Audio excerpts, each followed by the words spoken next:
But on a bit of reflection, it was a couple of weeks ago, I took a list of the people I could remember I've been through here, and I got a list of 72. Just over 3 years ago, I was approached to work with Open Gates, and in particular Pat Clark. And I remember vividly sitting in a semi-derelict building with the water running down the walls when Pat starts telling me about his vision, his hope for this charity, Open Gates. When I look back at this derelict building and now look at it today, it forms part of the centre of this charity. It has got a refurbished showroom selling recycled goods and also homemade furniture.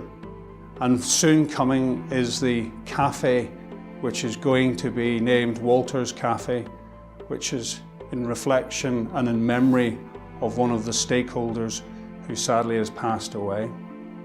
The big thing about the Open Gates just now, this date now, is Scottish Canals have recognised this, they've sponsored this, they've paid for qualifications for our guys.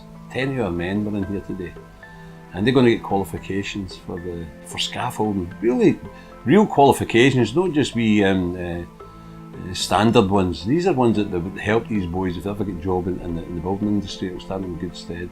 And also the COSH certificate. So it's with great pride today that I sort of sit. Know what I've done, it's absolutely not. I just a vision. It's the people that have been in here, the 70 odd people that's been through here. Each and every one, right from the very first day I come in here, and out of all these people, you know, every single one has participated in this building. So it's with a pride that I can look at this and go, wow, 85% of these people that have come through our doors are ex-offenders, and they can do something. They do mean something, and their quality of work just be overseen, and enthusiasm is second to none. The charity has a strapline on the restoration of people, and this has been really evident in my experience working with Pat and a number of the co-workers who have been placed through the National Top End programme into Open Gates. Each and every one of these individuals has grown in stature, in maturity and opportunity, and it is most heartening to see each and every one of these now individuals stepping out into commercial worlds, out with the charity. Pat approached us, out of the blue and asked if we wanted to help. There wasn't a business plan, there wasn't a corporate strategy, there wasn't really much that we could, as a big organisation, say, right, let's tell us your plans. But in Pat, what you have is an absolutely outstanding leader. A leader who's inspirational, a leader who's passionate, a guy you immediately believe in. And I believed in Pat. And therefore when my team and Pat got together and they came up with a crazy idea to take over a redundant building, it seemed to me just too good an opportunity. This isn't for me a nice to do thing. This is kind of fundamental about how we're going to regenerate North Glasgow.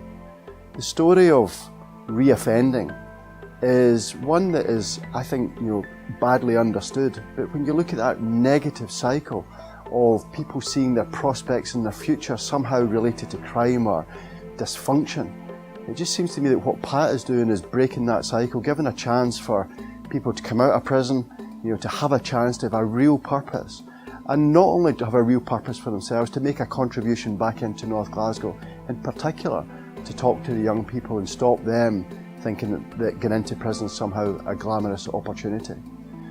And if we don't, as organisations in North Glasgow, believe in folks like Pat and this incredible work that they do, then we're going to miss something really important.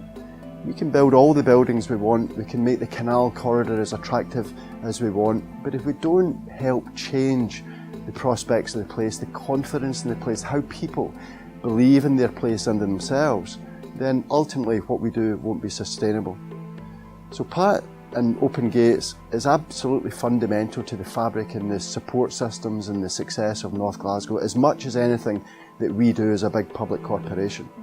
So we'll continue to support Pat, and we'll have to continue to support Pat because he's only one guy, and my fear is that what happens, if something happens to Pat or Pat leaves, how do we help Pat grow Open Gates into something that's much bigger, much more enterprising, of scale, You know, doing it for tens of guys or 20s is terrific.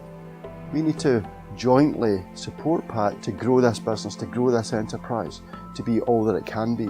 Not just, you know, in relation to offenders, but its contribution to the community at large. And how we want to do that is actually help Pat grow the business, professionalise the business, but not too much, still that he's hands-on and been able to, you know, provide that leadership. But give the organisation the skills that they can grow. Therefore, organisations like ours can buy things from Pat, can buy services, can buy furniture, can buy lots of things that then make them a sustainable business. And that's what we're all about. So for me, we feel as if we give a little, we feel as if we get a huge amount back. Not just in a feel-good factor, but actually this changing the place, making North Glasgow a sustainable place, a desirable destination for the community to live here and for other people to come. So Pat isn't a nice to have, Open Gates isn't a trivial thing, it's absolutely fundamental to the success of Glasgow. And if I would offer you one piece of advice is get involved.